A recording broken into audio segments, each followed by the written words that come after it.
Okay, I'll just show you how to use the CarPlay. So phone, the bottom,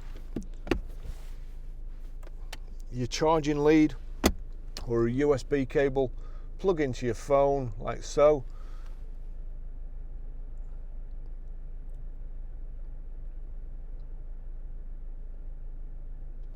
And there you go, CarPlay's come up.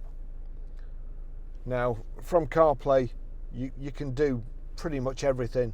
You've got all the systems on your phone here. You make calls, you've got your music. Oops, go back there. Audio books, Spotify, Audible. Click on Audible there. That's any other audio books you've got.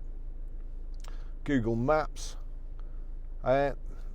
Best thing is, of course, the actual the system, the sat nav system on an iPhone. Here we go. Your destinations. Click home. Tells you, just click go, straight away you're off, and you can use it, voice activation, to navigate anyway. Hey Siri, navigate to Grosvenor Garage.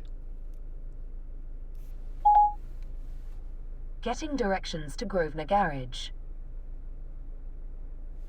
That's it. Click go. Starting route to Grosvenor Garage.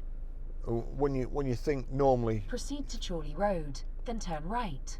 we're actually sat on the forecourt, so I've confused it a little bit. But when you think of the other systems, you know, like the BMW iDrive, which was great at the time, or the touchscreen in PR5 or Chorley Road, and you know, number 2, you just tell your phone, it does it.